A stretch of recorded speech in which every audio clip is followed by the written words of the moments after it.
Primera carta del apóstol Pablo a los Corintios, capítulo 1. Estaremos leyendo de los versículos 18 al 31.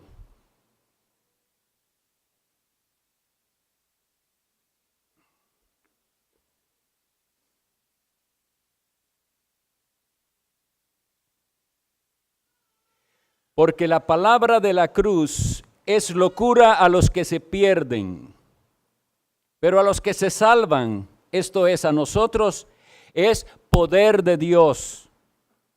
Pues está escrito: destruiré la sabiduría de los sabios y desecharé el entendimiento de los entendidos. ¿Dónde está el sabio? ¿Dónde está el escriba? ¿Dónde está el disputador de este siglo? ¿No ha enloquecido Dios la sabiduría del mundo? Pues ya que en la sabiduría de Dios el mundo no conoció a Dios mediante la sabiduría, agradó a Dios salvar a los creyentes por la locura de la predicación. Porque los judíos piden señales y los griegos buscan sabiduría, pero nosotros predicamos a Cristo crucificado. Para los judíos ciertamente tropezadero y para los gentiles locura, mas para los llamados, así judíos como griegos, Cristo, poder de Dios y sabiduría de Dios. Porque lo insensato de Dios es más sabio que los hombres, y lo débil de Dios es más fuerte que los hombres. Pues mirad, hermanos, vuestra vocación, que no sois muchos sabios según la carne, ni muchos poderosos, ni muchos nobles, sino que lo necio del mundo escogió Dios para avergonzar a los sabios, y lo débil del mundo escogió Dios para avergonzar a lo fuerte, y lo vil del mundo y lo menospreciado escogió Dios, y lo que no es, para deshacer lo que es, a fin de que nadie se jacte en su presencia.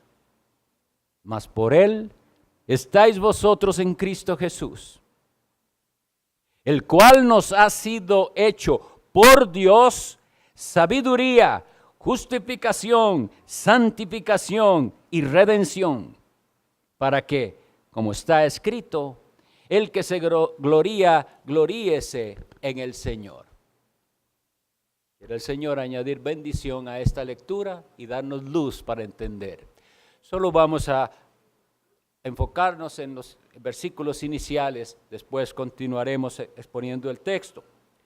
Pero quisiera que prestemos atención en el contraste que hace el apóstol Pablo entre las palabras de sabiduría de este mundo y la palabra de la cruz. Eso lo había dicho en el versículo 17. ¿Recuerdan? En la sesión anterior de predicación llegamos hasta el 17, que dijo Pablo: pues no me envió Cristo a bautizar, sino a predicar el evangelio, no con sabiduría de palabras, para que no se haga vana la cruz de Cristo. Y recuerdan, también habíamos leído en el relato de los Hechos de los Apóstoles cómo fue que el apóstol Pablo llegó a Corinto y antes había pasado por Atenas. Pablo describe en todo este pasaje dos tendencias, la de los judíos y la de los griegos. Los griegos son el mundo gentil, los romanos, etcétera, tan interesados en saber de cosas nuevas, que me expliquen cosas complicadas, y ellos eran amantes de los buenos oradores. Eso fue lo que pasó en aquel lugar del Areópago, y por eso algunos le pusieron atención. Pero cuando él explicó con claridad el evangelio, lo consideraron loco.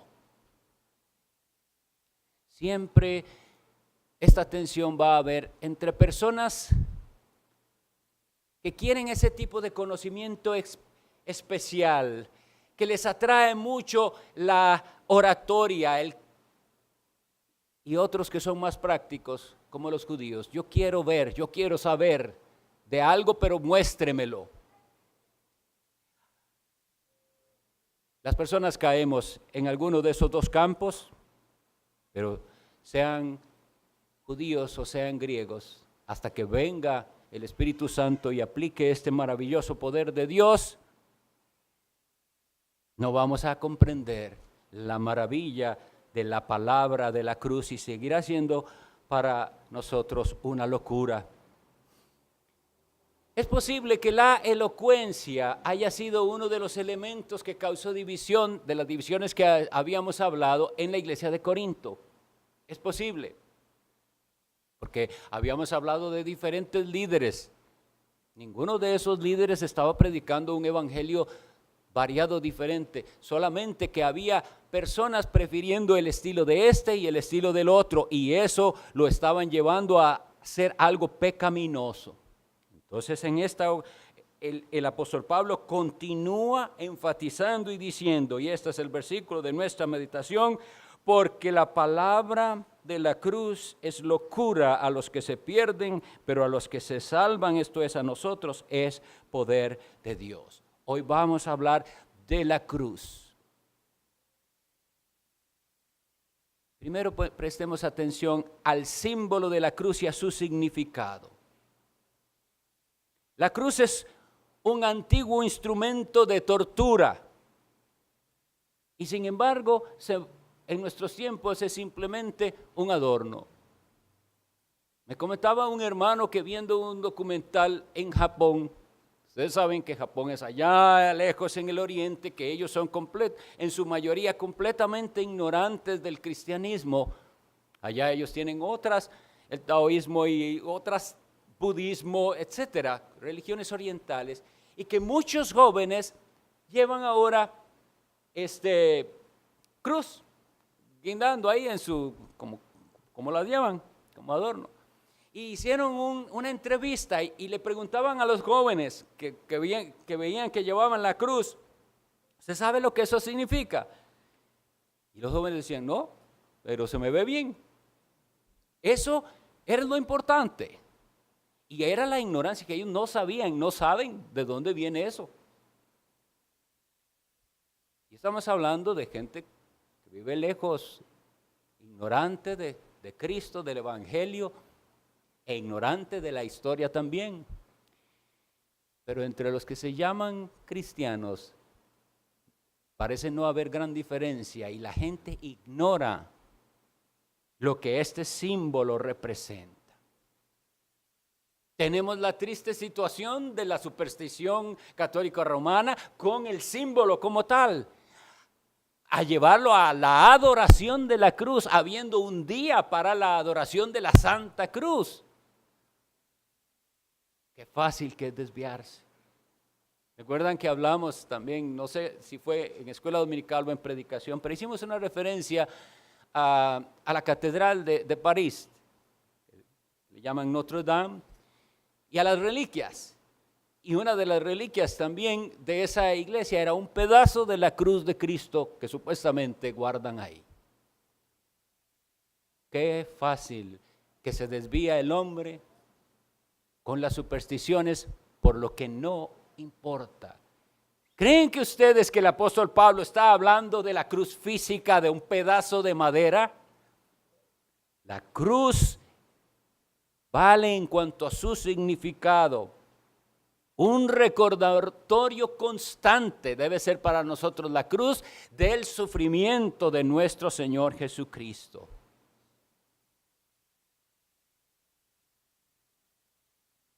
Aquí dice, porque la palabra de la cruz.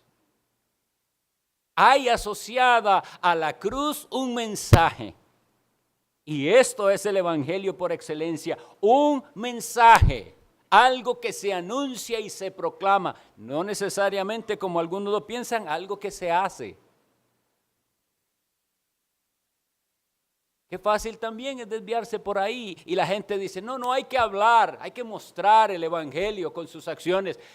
El evangelio es un mensaje que debe ser proclamado correctamente y para proclamarlo correctamente debe ser correctamente entendido. Ahora, que ese mensaje, cuando es correctamente entendido, produce algo, claro que sí. Pero eso que produce no es el evangelio. Eso es el resultado del evangelio.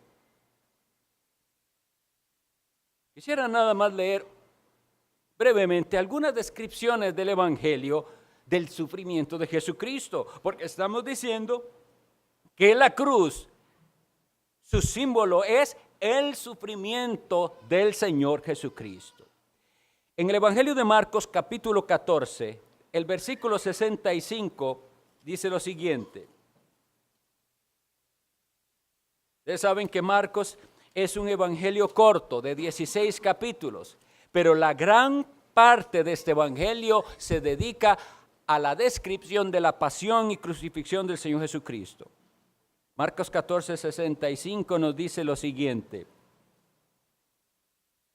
Cuando está Jesús ante el concilio y él declara quién es él, y él les había dicho, yo soy, y veréis en el 62, al Hijo del Hombre sentado a la diestra del poder de Dios y viniendo en las nubes del cielo. Entonces el sumo sacerdote, rasgando su vestidura, dijo, ¿qué más necesidad tenemos de testigos? ¿Habéis oído la blasfemia? ¿Qué os parece? Y todos ellos le condenaron, declarándole ser digno de muerte. El versículo 65 dice, y algunos comenzaron a escupirle y a cubrirle el rostro y a darle de puñetazos y a decirle, profetiza. Y los alguaciles le daban de bofetadas. En el capítulo 15, en el versículo 19, dice, y le golpeaban en la cabeza con una caña y le escupían y puestos de rodillas le hacían reverencias. La cruz nos recuerda no solo el momento de crucifixión, sino todo el sufrimiento de Jesucristo. El sufrimiento corporal y el sufrimiento de su alma. Nadie hay entre nosotros que pueda comprender la magnitud de aquel sufrimiento. En el capítulo 53 de Isaías se describe en la profecía de lo que sucedería 700 años después.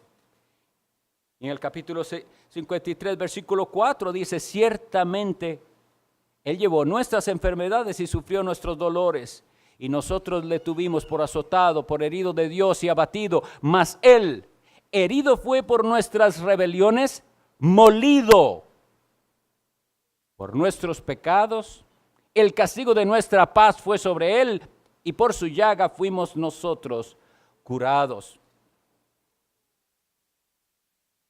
En la carta a los Hebreos, en el capítulo 14, dice que Jesús sufrió la cruz. Entonces, cuando veamos la cruz y cuando nos refiramos a la cruz, nos estamos refiriendo al sufrimiento espantoso, incomprensible que el Hijo de Dios sufrió como hombre. Y hay un mensaje asociado a ese sufrimiento y a ese sacrificio de Cristo, y eso es lo que se conoce como la palabra de la cruz. ¿Qué fue entonces lo que sucedió ahí? ¿Y por qué es que la gente lo ve como una locura? Quiere el Señor darnos entendimiento de esto. Porque tristemente hay miles de personas que se dicen ser cristianos y no pueden de manera simple decirle a otros de qué se trata el evangelio. Y usted le puede preguntar a una de estas personas que se cree cristiano y que va a la iglesia y que cumple con las cosas que supuestamente se piden de él como cristiano, ya sea leer la Biblia, ya sea orar, ya sea ir a... ¿Cómo es que alguien se va a salvar y no se va a condenar y va a ir al cielo? Y las respuestas son parecidas a las que daría una persona que es de cualquier otra religión, porque dirían, bueno, tratar de hacer el bien, no hacerle mal a nadie. Así es la respuesta. ¿Y la cruz? ¿Para qué? ¿Por qué tuvo el Hijo de Dios que pasar eso? Explíquemelo, porque ese es el centro del Evangelio. La justicia de Dios tenía que ser satisfecha.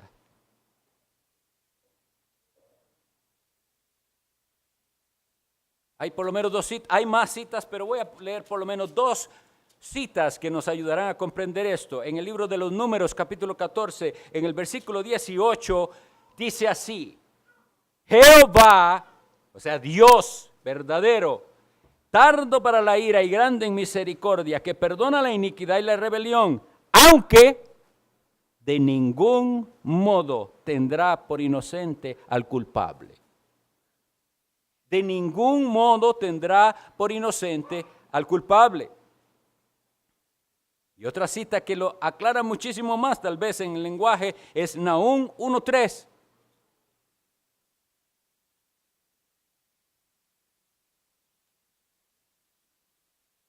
Dice así el profeta: Jehová es tardo para la ira y grande en poder, y no tendrá por inocente al culpable. Jehová marcha en la tempestad y el torbellino, las nubes son el polvo de sus pies. Ahora, vamos a tratar de conectar esto con la cruz. Si hemos leído que Dios es tan santo, vea la descripción, Él es santo, marcha sobre las nubes. Y Dios ha dicho lo siguiente: no tendrá por inocente al culpable. Levante la mano el que no es culpable. La pregunta es, si usted sabe que es culpable, si yo sé que soy culpable, que he quebrantado la ley de Dios miles de veces en mi vida, y Dios ha dicho que Él de ninguna manera tendrá por inocente al culpable, ¿cómo es que Dios puede perdonarme? Esto es el mensaje de la cruz. Usted es culpable ante Dios por las muchas veces que ha quebrantado su santa ley.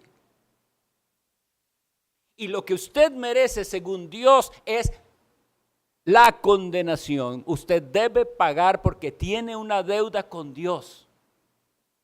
Y esa deuda no es cualquier deuda. No le alcanza la vida para pagar la deuda. No le alcanza una eternidad para pagar la deuda. ¿Van viendo por qué este mensaje es locura para los que se pierden? No puede hacer nada para pagar lo que debe, pero ese Dios que de ninguna manera tendrá por inocente al culpable, sino que dice, todo pecado será condenado, proveyó en su Hijo Jesucristo el rescate y el pago. Jesús en la cruz, con todo el sufrimiento, terrible sufrimiento de su cuerpo y de su alma. Recordemos que esto empieza desde antes, desde el Getsemaní, donde Él ora, hincado ruega, Padre, si es posible, pasa de mí esta copa. ¿Qué significa decirle al Padre Jesucristo, si es posible, pasa de mí esta copa? ¿Qué significan esas palabras? No es simplemente, yo no quiero sufrir, Dios mío, no. Si hubiera una manera de salvar a tu pueblo, al cual yo prometí desde la eternidad en aquel pacto eterno de la redención, si hubiera otra manera de salvarlos a ellos, de pagar.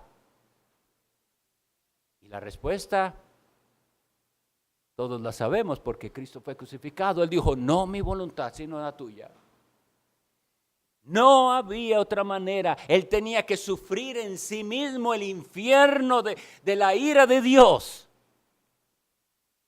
para que el pueblo escogido de Dios pueda en el día final ser exento de la condenación, para que todo aquel que en Él cree, en el día final, cuando se muestren todos sus pecados que le hacen merecedor de condenación, pueda ser tenido por alguien que sí pagó su deuda. Porque Jesucristo dirá, por este yo pagué, la deuda ha sido cancelada. Esta sustitución de la cruz es una locura para el mundo. Es una locura pensar que eso tenía que pasar y les voy a decir por qué. Porque la persona nunca se siente que es tan mala como para merecer semejante castigo. Hubo una sustitución, lo leímos ahí, el castigo de nuestra paz fue sobre él, una sustitución. Si no hay ese entendimiento de que lo que pasó en la cruz del Calvario fue una sustitución del justo por los injustos, usted no ha entendido el cristianismo ni es cristianismo lo que vive. ¿Y por qué lo digo así tan seriamente? Porque hay no pocos grupos llamados cristianos que niegan la sustitución, niegan ese sacrificio que fue hecho en sustitución. No, Cristo no murió para darnos un ejemplo, Él pagó el precio por los suyos que no podían pagar. Que dice 2 Corintios 5:21, ¿se acuerdan? Ese versículo lo resume, al que no conoció pecado. ¿Quién es ese? A Jesucristo, al que no conoció pecado, es decir, al que nunca dijo algo que no debió decir, al que nunca pensó ni remotamente en quebrantar la ley de Dios, al que nunca hizo nada que no debió hacer, al que nunca falló en hacer lo que era su deber hacer, perfecto, justo, santo, limpio, inocente, el Cordero de Dios, al que no conoció pecado, por nosotros. Por nosotros lo hizo pecado. ¿Para qué? Para que nosotros fuésemos hechos justicia de Dios en Él. Este es el mensaje, esta es la palabra de la cruz. Y el incrédulo no la puede aceptar y para él es locura porque él no puede ver la gravedad de su pecado. Él no puede verse a sí mismo mereciendo una eternidad en el infierno. No puede. Entonces, cuando usted le presenta la necesidad, Jesús murió y sufrió espantosamente, porque si no era así, no había oportunidad de salvación para nadie. Y el incrédulo se ve a sí mismo y dice, pero es que yo no he sido tan malo. En su ceguera no puede ver la maravilla de la palabra de la cruz para que sea apropiada a su alma. Esta insistencia es necesaria porque los niños, sobre todo criados en las iglesias, enseñados en las buenas costumbres, cuyos padres piadosos les enseñan a leer la Biblia, a orar y donde se invoca el nombre de Cristo, pueden crecer viéndose a sí mismos, pensando, comparándose con sus compañeros, donde no se lee la Biblia, no hacen esto, hablan mal, y pensar que ellos no necesitan al sustituto, que ya ellos son suficientemente buenos. Dios nos libre de hacerle creer a nuestros pequeños que ellos no necesitan el sacrificio de Jesús. Ellos necesitan entender que sin eso no tienen esperanza, porque sus pecados que han cometido les alejan de Dios para siempre. El incrédulo verá también el mensaje de la cruz y la palabra de la cruz como una locura por esta razón. Porque la religión natural del hombre es una religión de obras. El hombre piensa que lo lógico, pensándolo lógicamente como piensan los seres humanos, es: yo voy a ganarme esto esforzándome. Voy a tratar de portarme bien, de no hacer cosas malas, de hacer el bien y de aportar. Y lo natural es que si hago un suficiente esfuerzo, pues Dios toma en cuenta ese esfuerzo. Eso es la religión de obras, la religión natural del ser humano. Y cuando usted llega con el mensaje de la cruz y le dice: ¿sabía usted que usted no puede hacer nada para merecer la salvación? Nada. Porque la gente tiene diferentes grados de qué se espera de ellos para la salvación. Algunos piden unas cosas, otros otras. Pero cuando usted le dice: es que no puedes hacer nada. Si Dios no te salva, te quedas perdido. ¿Qué locura es esta? ¿Qué locura es esta? Y otra cosa que hace que el incrédulo piense que esta palabra es una locura es: no, un momento, usted me quiere decir que solo existe un medio de salvación, que es Jesucristo, y que nadie más puede salvarse. La Biblia dice que Él es el único camino al Padre. Y eso es una locura para el incrédulo. ¿Pero cómo va a ser? ¿Por qué? Precisamente porque esa religión natural de obras está tan metida en la mente y el corazón de las personas, que entonces él dice: pero es que hay gente que es budista y son muy buenos. Y yo conozco también uno que es, y diga cualquier otra religión, y él viera qué buena gente que es. Una religión basada en lo que el hombre hace. La religión verdadera, la única religión verdadera, es la de Cristo, que nos lleva a desesperar de nosotros y a solo creer en lo que Dios hizo por medio de su Hijo. Y eso es una locura. ¿Cómo va a ser que yo no puedo hacer algo? Tiene que poder hacer. No. Recuerdan que hace un poco tiempo el pastor Eric pasó por Juan 3. Y Nicodemo, hombre recto, como todo fariseo, maestro de Israel, de la Biblia, maestro de Biblia. Cuando Jesucristo le habla del nuevo nacimiento, dice: ¿y esto cómo es? Y tal vez queriendo que Jesús le dijera: vea, lo que tenés que hacer es esto y esto y esto para nacer de nuevo. ¿Le dice eso Cristo? No, le dice: como el viento, que usted no sabe ni de dónde viene ni de dónde va, así es el nacido de Dios, del Espíritu.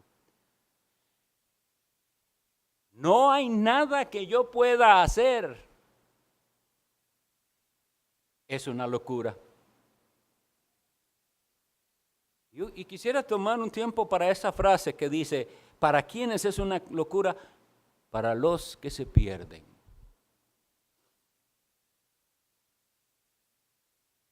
Para los que se pierden. Hay quienes se pierden, y no son pocos según la Biblia.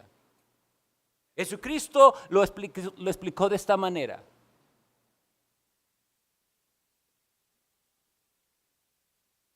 ancha es la puerta, espacioso el camino que lleva a la perdición.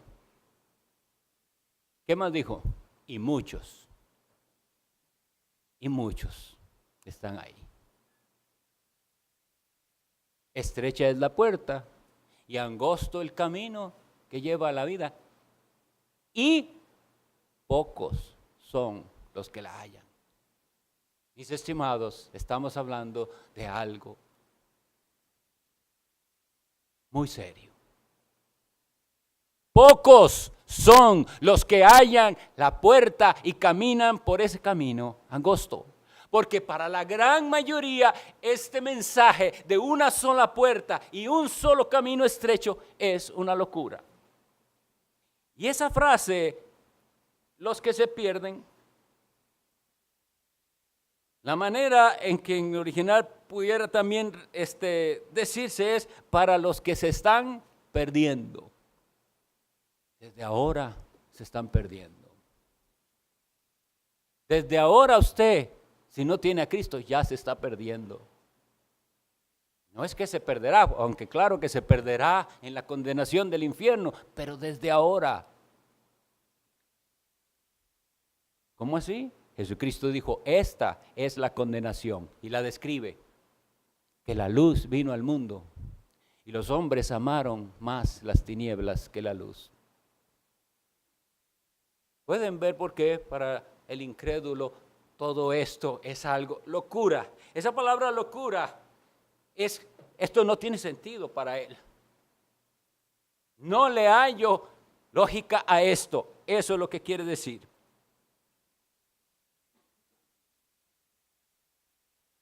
Hay millones que se han perdido y al presente se están perdiendo. ¿Estará usted entre ellos?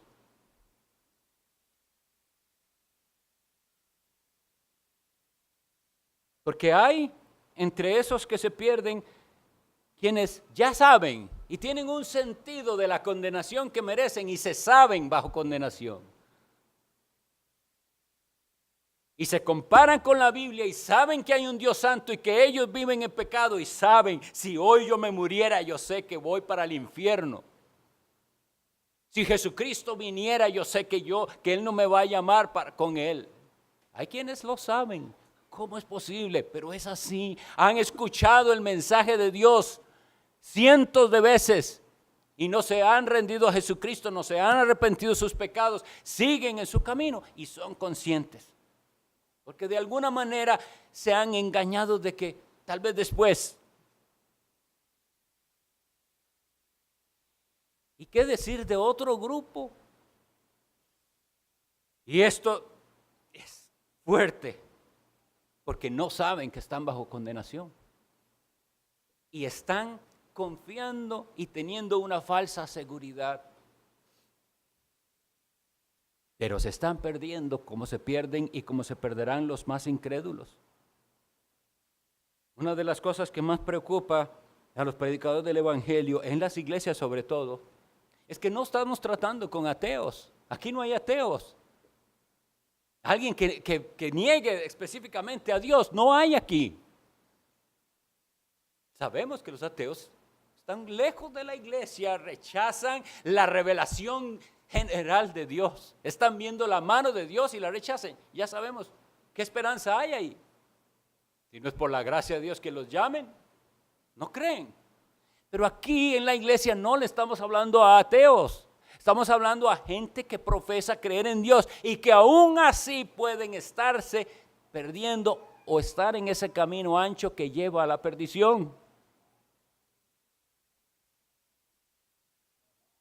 Tampoco le estamos hablando a gente que no cree la Biblia. Todos aquí profesan creer este libro y que es la palabra de Dios. ¿Es eso suficiente?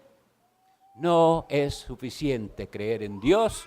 No es suficiente un asentimiento mental de las verdades de la palabra de Dios. Y por eso es que para el incrédulo todo esto es una locura. Es una cosa que no llega a tener sentidos para ellos. Leí una frase de Spurgeon que me llegó, que decía que todo inconverso lo que tiene es simplemente una suspensión temporal de la sentencia de condenación. Piensa en eso. Si usted está sin Jesucristo, si usted no se ha arrepentido de sus pecados, si usted no ha clamado al Salvador por perdón, si usted no ha depositado en Jesús toda su fe, en Jesús como Señor, Salvador, Dios mismo hecho hombre, lo que usted está es nada más en un estado de suspensión de su condena que ya está dada. Usted va a ser condenado, pero la condena está en suspensión. Lo único que hace falta para que ya experimente esa condena es o que usted muera o que Cristo venga. En este mismo momento hay almas, no cuerpos, porque los cuerpos están en las tumbas durmiendo. en este momento hay almas en la misma condenación. ¿Recuerdan el relato de Lucas 16? ¿Cómo describe al rico? Y alzando sus ojos en el Hades, estando en tormento. Y ahí andan las falsas enseñanzas de que el que se muere es como que se durmiera. Hablan del sueño del alma, una inconsciencia. Eso es doctrina demoníaca, que hace, que engaña al hombre. No, en el momento en que usted muera sin Jesucristo, usted estará donde ese que se describe en Lucas 16, el tormento de los que se pierden, esperando nada más el juicio final. Cuando el apóstol Pablo le habla a aquellos, imagínense esto, al apóstol Pablo llega donde están la gente más, los eruditos, los oradores en el Areópago. Gente que habla elocuentes ahí, y él, ¿de qué les viene a hablar? De que hay un juicio. Y cuando ellos oyen del juicio y de una resurrección, dicen, esto a nosotros nos parece una locura.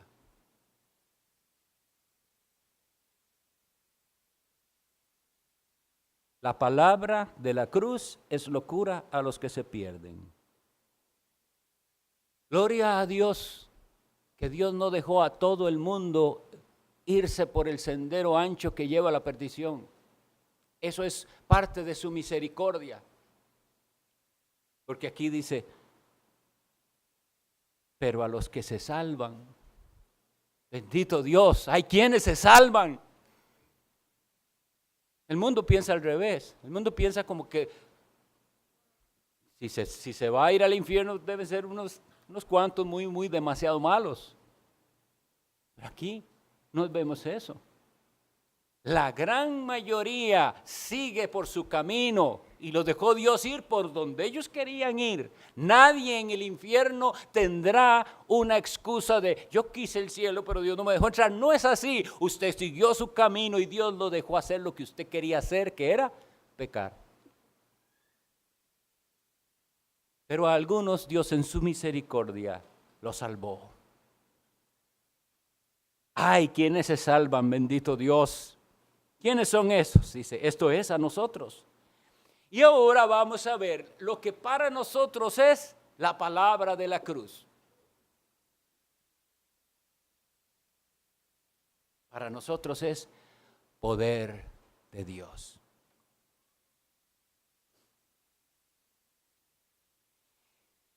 Es poder de Dios, ¿por qué? Por lo que se logra con esa palabra de la cruz y por lo que produce. La palabra de la cruz, el entender que el Hijo de Dios sufrió lo que yo debía sufrir y pagó por mí, transforma la vida del pecador. Y si no lo hace, es porque no ha entendido la palabra de la cruz. Esa palabra de la cruz tiene poder para darle vida al que está muerto. Por eso es que insistimos, expóngase a la palabra de Dios. Si usted tiene dudas si es convertido o no, no hay otra cosa que exponerse a la palabra de Dios. Porque el apóstol Pablo dice en la epístola a Romanos capítulo 10 que la fe, lo cual es necesario para la salvación, es por el oír. Pero todos nosotros somos sordos. Pero él sigue diciendo, y el oír por la palabra de Dios. Así que expóngase a la palabra de Dios y procure que aquellos que usted sabe que no tienen a Cristo oigan la palabra de Dios, porque ese es el único medio en el cual podrán dejar de ser sordos. Y el día en que Dios les dé oídos para oír, vendrá la fe necesaria para su salvación. ¿Lo comprendieron? La fe es por el oír, pero no oyen. No oímos. El oír viene por la palabra de Dios. Expóngase continuamente a la palabra de Dios y sus oídos serán abiertos a esta maravilla y será y dejará de ser para usted una locura este mensaje, y oyéndolo y entendiéndolo verá el poder de Dios dándole a usted vida, salvándolo verdaderamente. Pero si hablamos de salvación, como ahí dice, pero a los que se salvan, y usted no entiende ni siquiera de qué ha sido salvo, porque como he hecho referencia a la condenación como el infierno, alguno pudiera hasta este momento pensar que de eso es de lo que vamos a ser salvos nada más, de la condenación que merecen nuestros pecados. Y eso es solo parte de la salvación. Porque hay quienes, eso es lo que buscan, como un seguro para no irse al infierno. Y lo que están buscando es entonces ser librados de aquel castigo y tormento eterno. Pero cuando usted está en esa etapa todavía no ha entendido bien. Porque aquel ángel le dijo a José, cuando él dudaba qué hacer, y el ángel le dijo, no temas en tomar a María tu mujer, porque lo que de ella ha sido engendrado es por el Espíritu Santo, y darás un hijo y llamará su nombre Jesús. ¿Por qué lo llamará Jesús? Porque Él salvará a su pueblo de sus pecados. Esa es la salvación, que Él nos da salvación de nuestros pecados que nos alejaban de Dios. Nos salva del dominio del pecado. El poder de Dios, de la palabra de la cruz, se muestra en que ya el pecador no es más esclavo del pecado ni dominado del pecado. Ahora puede decir, soy libre. Por eso es que este canto que decíamos habla de los triunfos de la cruz. ¿Cuándo triunfa la cruz? Cuando vemos un pecador arrepentido que deja el mundo y el pecado para seguir a Cristo. En sus triunfos mi gloria será. Y ahí tenemos algo para meditar. Si usted es cristiano, ¿se alegra usted? ¿Se alegra de los triunfos de la cruz? ¿Se alegra cuando ve a alguien dar testimonio de lo que la cruz de Jesús, entendiendo ese mensaje, ha producido en su vida? Sí, salvación de la condenación merecida, pero salvación de nuestros pecados. Y es un poder transformador continuo. Constantemente, por eso después dirá el apóstol Pablo, y llegaremos a esos versículos, que el centro de todo es Cristo crucificado. Jesús sufriendo en la cruz la ira de Dios. Ese es el centro del mensaje. Y ese mensaje se vuelve esperanza para nosotros creyentes cada vez que volvemos a pecar. En una religión de obras, ¿qué va a hacer usted cuando otra vez se vea haciendo lo que no debió hacer, pensando lo que no debió pensar, no dando la talla de lo que Dios pide de usted? Usted no es la clase de persona que debió ser. ¿Y qué va a hacer? En la religión de obras, ver cómo arregla las cosas, ver cómo compenso esto malo que hizo. En la religión de Cristo, volver los ojos al autor y consumador de la fe, a Jesucristo.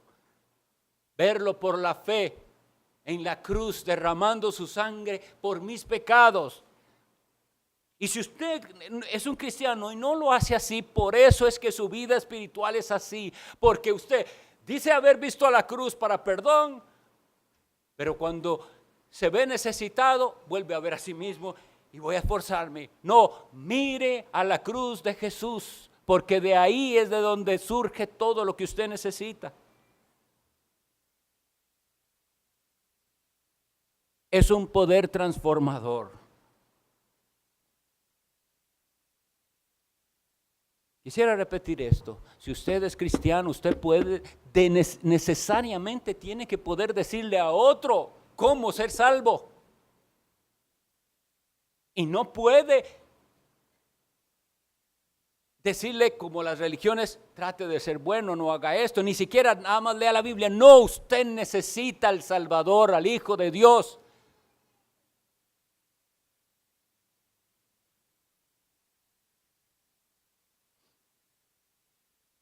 debemos nosotros ser muy cuidadosos al predicar otra cosa que no sea la palabra de la cruz. Hoy se ha modificado, se ha tergiversado el mensaje, se le han añadido cosas. No hay ni que añadirle ni que quitarle. Así de sencillo es. El Hijo de Dios, el eterno Hijo de Dios, uno con el Padre, se hizo hombre y sufrió el tormento para pagar por su pueblo, por los suyos, en la cruz. En aquella cruz donde dice el relato del Evangelio que hubo oscuridad. ¿Por qué? Hubo oscuridad. Y esas horas de oscuridad nos tienen que decir mucho. Porque él había clamado, Elí, Elí, lama sabactani. Dios mío, Dios mío. Pero no así como lo estoy diciendo yo, porque ahí dice que era un grito de desesperación. El grito de un moribundo en dolor, pero no solo en dolor físico, sino en sentir esto. ¿Por qué me has abandonado? El abandono que él sintió se refleja en esa oscuridad. No podemos entonces modificar ese mensaje, ni hacerlo más agradable ni aceptable, así como está. Mientras para usted esto no tenga sentido, significa que para usted todavía es locura y usted va camino a la perdición. Pero cuando usted vea en este mensaje el poder de Dios que le impulsa entonces a amar al Salvador, a obedecer al Salvador, a dejar todo por Él, entonces usted ha entendido el mensaje de la cruz.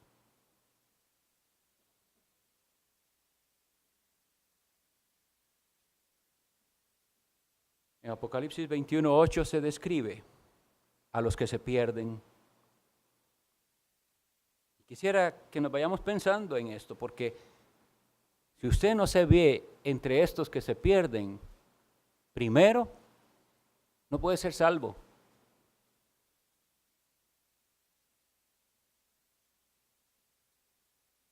Apocalipsis 21 describe la maravilla del cielo nuevo y la tierra nueva.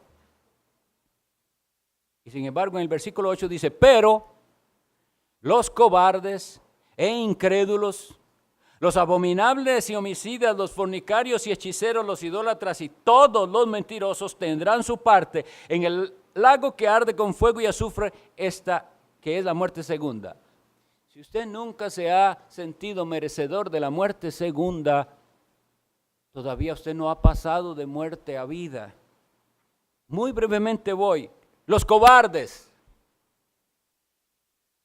¿O usted se creó, siempre ha sido valiente? Los incrédulos.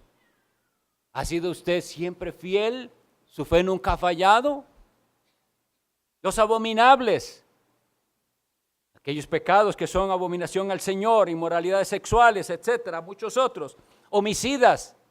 Ay, ahí dice, usted cree que se salvó porque no ha matado a nadie. ¿Qué dice Jesús?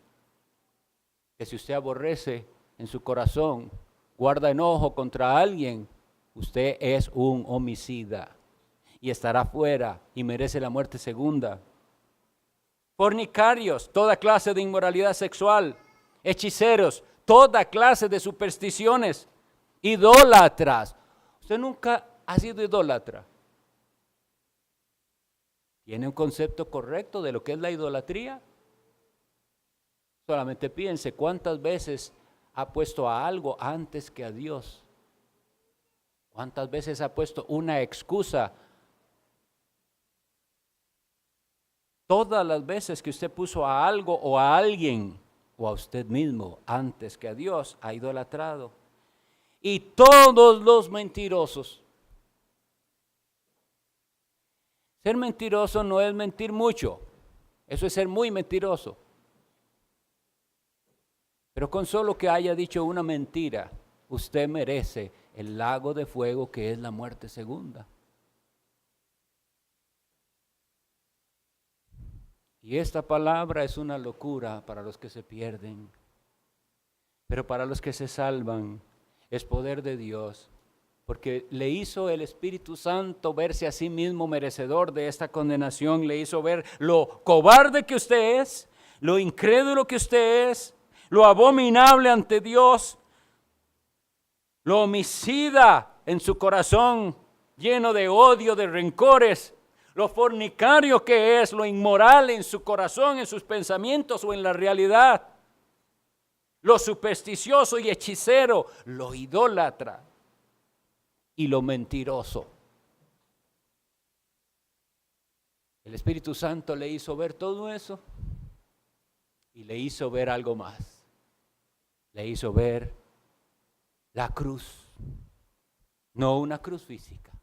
Le hizo ver el sacrificio de Jesús como lo más maravilloso, como la puerta estrecha por la cual usted debía pasar para caminar por ese camino angosto que lleva a la vida eterna.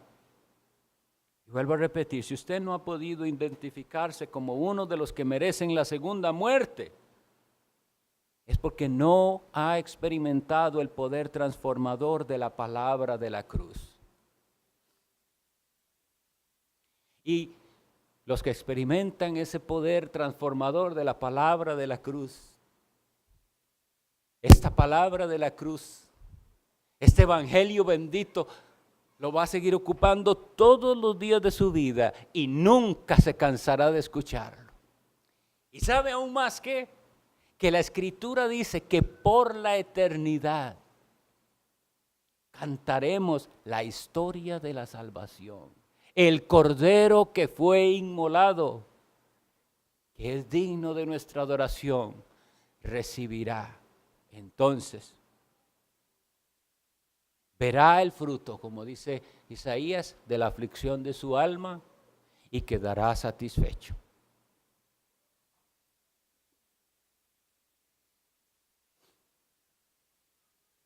Vamos a orar y usted ahí en su corazón clame a Dios. Si usted nunca ha entendido la palabra de la cruz y si hoy el Espíritu Santo ha tratado con usted, clame ahí. Esto no es con los hombres, es con Dios. Y si usted creyente no se ha gozado en la palabra de la cruz, clame al Señor por perdón. Porque nosotros debemos aprovechar este mensaje que es poder de Dios para salvación a todo aquel que cree. Vamos a orar.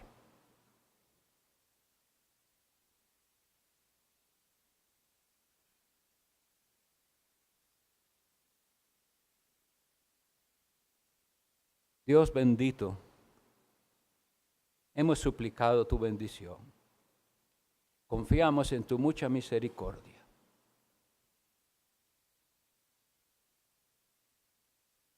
Es muy posible que a través de esta lectura y exposición tu Espíritu Santo haya inquietado algunas conciencias. ¿Cuánto anhelamos ver el fruto? Concede entonces a los que están dudosos ser humildes y reconocer que tienen que clamar a Jesús por salvación. Mira a aquellos que se están perdiendo, pero ni siquiera son conscientes de cuánto merecen esa condenación que viene. Apiádate de ellos. Y nosotros los que profesamos ser salvos por la gracia, por medio de la fe, tenemos que pedirte perdón. Porque este mensaje preciosísimo no lo estamos valorando suficiente. Ayúdanos, Señor. Te suplicamos que siempre en esta iglesia se predique un mensaje con la centralidad en Cristo y su cruz, que predicamos a Cristo crucificado para el bien de las almas, para la gloria del Dios único y verdadero. Amén.